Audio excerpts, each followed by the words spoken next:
बात करेंगे स्टूडेंट्स हम सप्लीमेंट्री यूनिट्स की। जैसा कि हमने पिछले लेक्चर्स में जो है यूनिट्स जो पढ़े थे वो उसमें हमारे पास जो सबसे पहले आ जाता है स्टूडेंट्स वो हमारे पास है बेस यूनिट्स। ठीक है, और उसके बाद हमारे पास जो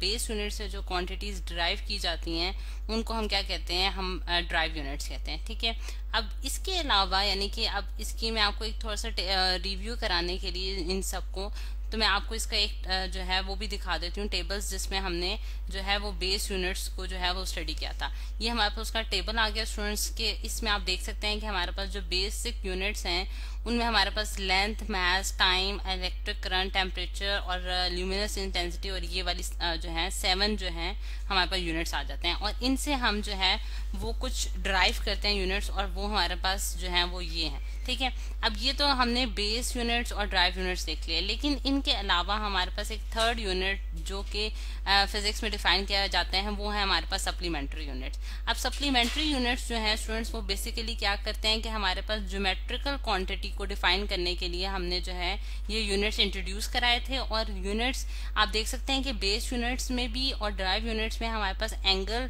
यानी कि थीटा की बात नहीं की गई, यानी कि एंगल जिसके जरिए हम कुछ डिस्प्लेसमेंट मेजर करना चाहते हैं, एंगुलर डिस्प्लेसमेंट मेजर करना चाहते हैं, उसकी बात नहीं की गई। यानी कि अगर हम देखें कि हम जो थीटा है वो हमारे पास एंगल यानी कि किसी भी दो चीजों के दरमियान की जो पोजीशन है या डायरेक्शन जो है वो हम एंगल से मेजर करते हैं, तो उसके लिए जो हम यूनिट्स डिफाइन करते हैं वहां पर सप्लीमेंट्री यूनिट्स कहलाते हैं। अब इसी चीज को हम एक्सप्लेन करेंगे कि हमारे पास सप्लीमेंट्री यूनिट्स में स्टूडेंट्स हमारे पास दो तरह के जो हैं वो हमारे पास यूनिट्स आ जाते हैं। एक सबसे पहले हमारे पास जो कि सप्लीमेंट्री यूनिट्स में आ जाते हैं वो हमारे पास है रेडियन। ठीक है, रेडियन है, और दूसरा हमारे पास है स्टूडेंट्स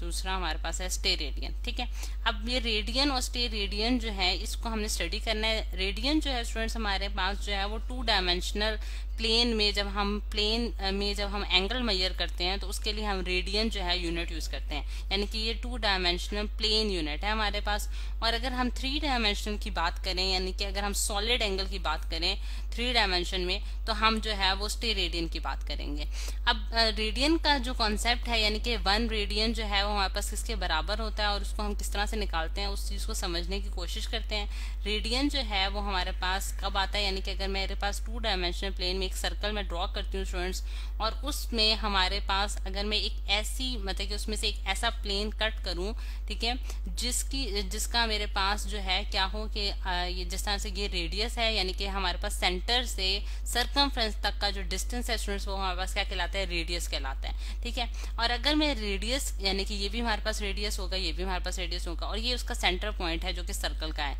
अगर मैं ये जो आर्क लेंथ, ये जो आप आर्क लेंथ देख रहे हैं, यानी कि जब हमारे पास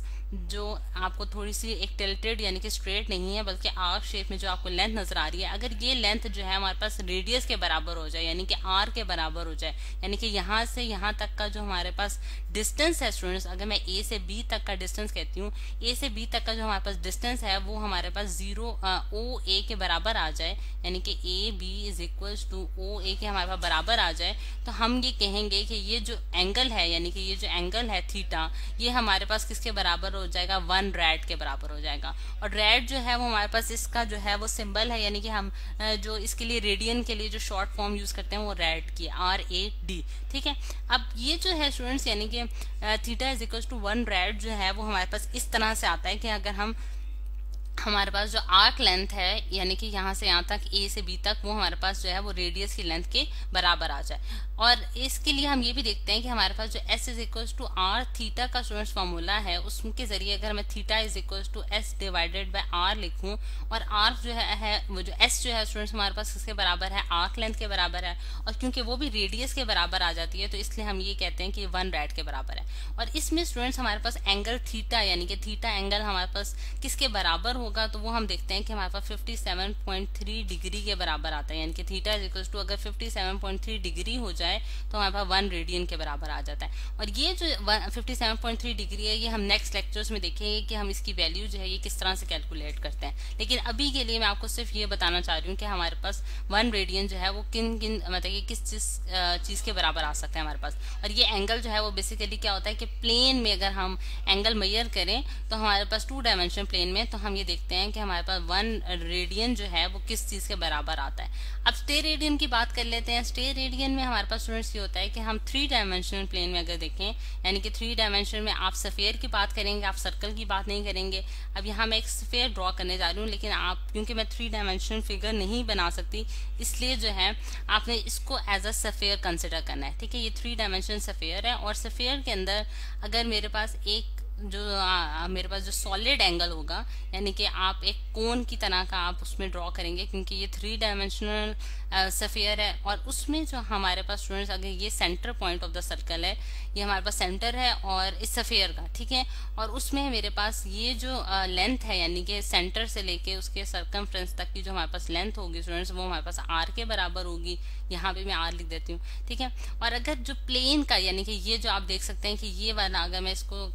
कलर्ट कर दूं ताकि इसको क्लियरली समझा जा सके, अगर मैं इसको कलर्ट कर दूं यानी कि ये जो हमारे पास जो मैंने कलर्ट किया पोर्शन स्टूडेंट्स, ये वाला अगर हमारे पास जो इसका प्लेन एरिया है यानी कि एरिया ऑफ द सरफेस जो है, ये यहाँ मैं लिख भी देती हूँ, एरिया ऑफ सरफेस की बात कर रही हूँ मैं, ठीक है। एरिया ऑफ द सरफेस अगर मेरे पास जो है वो ये एरिया ऑफ द सरफेस जो है मेरे पास आर स्क्वायर के बराबर होता है, ठीक है। अगर ये मेरे पास आर स्क्वायर के बराबर हो जाए तो फिर उस केस में मैं ये कहूंगी कि मेरे पास ये जो एंगल थीटा है स्टूडेंट्स, ये हमारे पास जो है ये किसके बराबर होगा, ये स्टेयर रेडियन के बराबर होगा। इसको हम क्या कहेंगे, ये स्टेयर रेडियन है, ठीक। यानी कि यहाँ इस केस में हमारे पास theta is equal to R square, ठीक है। यानी कि यहाँ हमारे पास जो थीटा एंगल है वो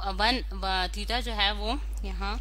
मैं लिख भी देती हूँ, थीटा जो है वो हमारे पास किसके बराबर आएगा, 1 स्टेयर रेडियन के। एस आर से हम इसको डिनोट करते हैं स्टूडेंट्स। जिस तरह से हमने वहाँ 1 रेड के बराबर लिखा था, यहाँ 1 स्टेयर रेडियन के बराबर कब आएगा, जब हमारे पास एरिया ऑफ द सरफेस जो है वो आर स्क्वायर के बराबर हो जाए और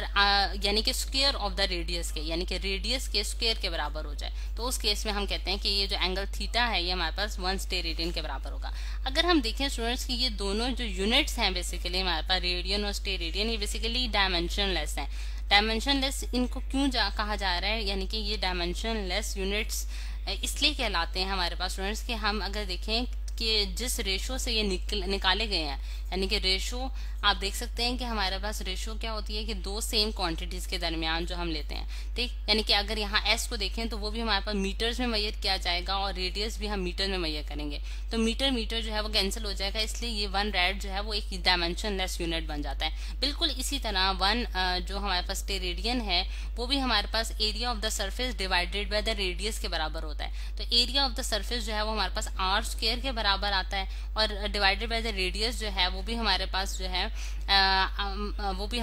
मीटर्स में मेजर किया जाएगा। इस वजह से हम ये कहते हैं कि हमारे पास ये डायमेंशनलेस क्वांटिटीज है, ठीक। हमारे पास क्या होगी, डायमेंशनलेस, यानी कि इनके कोई अपने जो हैं वो इनकी कोई अपनी डायमेंशन नहीं होंगी। तो ये हमारे पास स्टूडेंट्स एक थर्ड टाइप ऑफ जो हमने आज यूनिट्स पढ़े हैं वो सप्लीमेंट्री यूनिट्स जिन्हें हम कहते हैं, वो हम देखते हैं कि टोटली ज्योमेट्रिकल क्वांटिटीज के लिए डिफाइन किए गए हैं। यानी कि जब हमने ज्योमेट्री से रिलेट करते हैं तो उनके लिए जो यूनिट्स हैं जो कि हमारे पास ना हमें ड्राइव यूनिट्स में नजर आते हैं ना हमारे पास बेसिक यूनिट्स में नजर आते हैं, तो उनको एक थर्ड नाम दिया गया है जिसको हम कहते हैं कि ये हमारे पास सप्लीमेंट्री यूनिट्स हैं।